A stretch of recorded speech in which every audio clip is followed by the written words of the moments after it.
Hello guys, welcome back to my YouTube channel. If this is your first time stopping by my channel, you're welcome. My name is Mother Gabriela Ifama and I'm a Christian YouTuber based in Abuja, Nigeria. So you're welcome to my YouTube channel. Thank you so much. So today I'm going to be talking about family patterns and how we can deal with them, how we can try not to repeat a certain pattern, and how we can even identify those patterns. Okay, so I'm going to be talking about 5 things. Now, in it will be identification and also dealing, so you can use this method to identify. I can also use this method to deal. Okay, so I'll be talking about them interchangeably. All right, so let's get to it. Now, the very first thing you need to do whenever you notice like you're repeating in a negative pattern, maybe in your relationships or in your marriage, would be to investigate and ask questions. Now, it's very, very important. You see, a lot of us, yes, we're modernized, we're westernized, and we feel like, oh, I don't need this person, I don't need that person, I don't need my uncle, I don't need my auntie. Now, the reason why you still need family in your life for things like this, there are times when you would need to ask questions, when you would need to investigate, when you would need to know how, why, when, and whatever it is that has happened in the past. I will give you a story. Now, I was about to make a decision. I was about to get married to someone, and for some reason, I think I've talked about that. I've talked about that in some videos.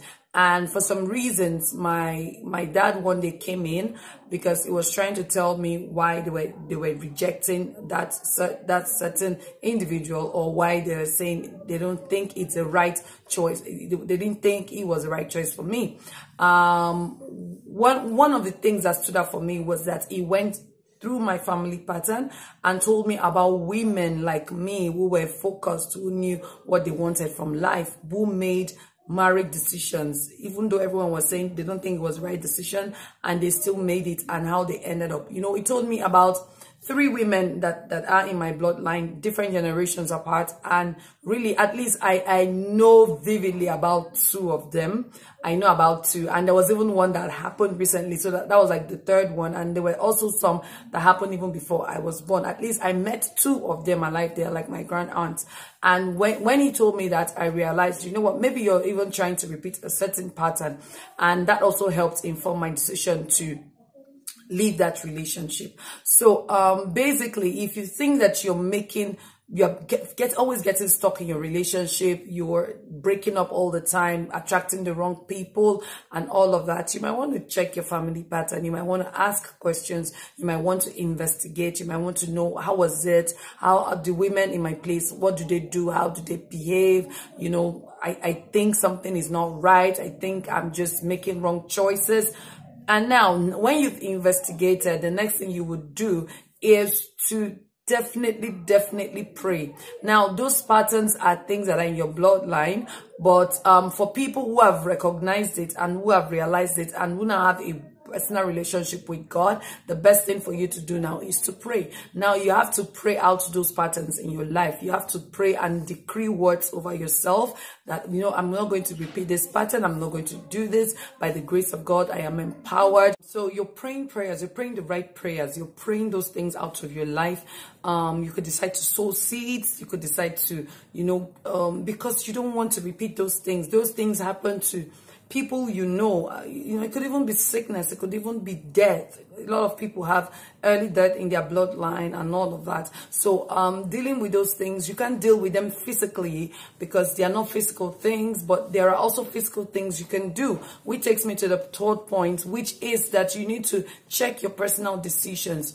Because you know that things have happened in the past, you also need to check your personal decisions to ensure you're not repeating the decision of someone before you. So whenever you're about to make a decision, make sure you have people who check you. That is why it's not good for you to just be, oh, I'm alone, I'm on my own, that kind of mindset. I can do good all by myself. I'm just very independent. I'm not stopping you from being independent, but what I'm saying is have people who check you, have people who check your decisions, have people who say, I don't think you're doing the you're trying to make the right decision, or I don't think this is actually right for you. You need to have checks in your life. Don't just run your life, you know, on your own, solo and independent, and just doing all of that. Have people that you have times to talk about your decisions, to talk about the things you want to do, to talk about, it could be a spiritual leader, it could be someone like a coach, it could be, but just someone who is more advanced than you are, and who is somewhere where I don't know what word to use, but ensure that you have someone. For me, it's my spiritual heads. I always go to them times when I want to make key decisions, and I want to ensure that they are saying, okay, I think this is the right thing to do. But whenever they say, don't do this, don't do that, don't do that, I try not to do those things, because I know that they've been set as heads over me, and there's a reason why they are ahead of me. So that I wouldn't repeat patterns, so that I wouldn't do the same thing somebody before me had done before. You know, have checks in your life. Have people that can tell you, oh, no, you messed up. No, this is actually wrong. This is not correct. Okay, you need to have people who can look you in the eye and tell you what you did was wrong. Now, a lot of us don't feel good about it, so we prefer to just be on our own. But really, you can't fly solo all the time. You need people. God uses people for you. And now that takes me to the fourth point. You need to know that in as much as it happened in the past, doesn't mean it will happen to you or to your children. It means that you can stop anything you want to stop. You can tell the devil, you've come this far, so from this point, I don't want you anymore. You have no right. You have no hold. You've wreaked havoc in the past, but you can't do that anymore, because I'm standing up to confront you, to say no. So it's actually a step of faith. You have to move in faith. You have to know that God is able to keep you from falling. He's able to help you. He's able to strengthen you. So move in faith. Don't allow anything hold you back. Don't allow the past to hold you back. Don't allow the events to hold you back. Make sure that your mindset is positive. Your mindset is positive. And that will bring me to the next point, your decrees of what you say. Now, words in the spiritual realm are tangibles. Words are tangible. Just the way we see houses and cars in here, in the spiritual realm, they are tangible. So the words that you speak, you need to watch the words you say over yourself, over your family, and over your future. They have to be the right words. If you need to have decrees and proclamations, if you need to have positive confessions you have over yourself consistently, that would go a long way. But even that aside, when you're having regular conversations, when you're speaking words daily, let them be the right words. The words that say where you want to be, the words that say who you are, the words that say the right things about you. You need to change your words, change your mindset. If you change your words, your mind, your actions, and a whole lot begins to change. So don't say things like, oh, that's how I am. Oh, that's how I am. And don't make excuses for bad behavior.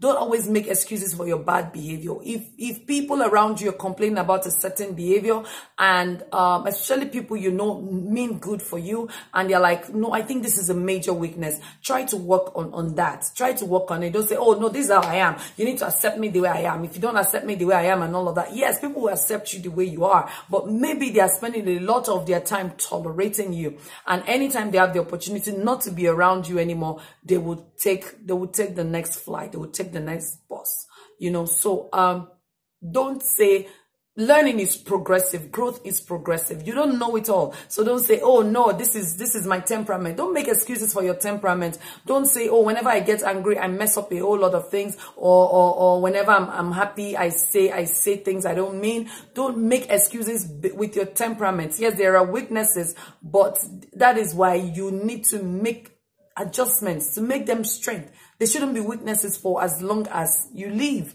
You know, you should overcome them. All right. So with everything I've said, I believe I've been able to talk to you about patterns. Make sure you subscribe to my YouTube channel and check out my other videos. Bye.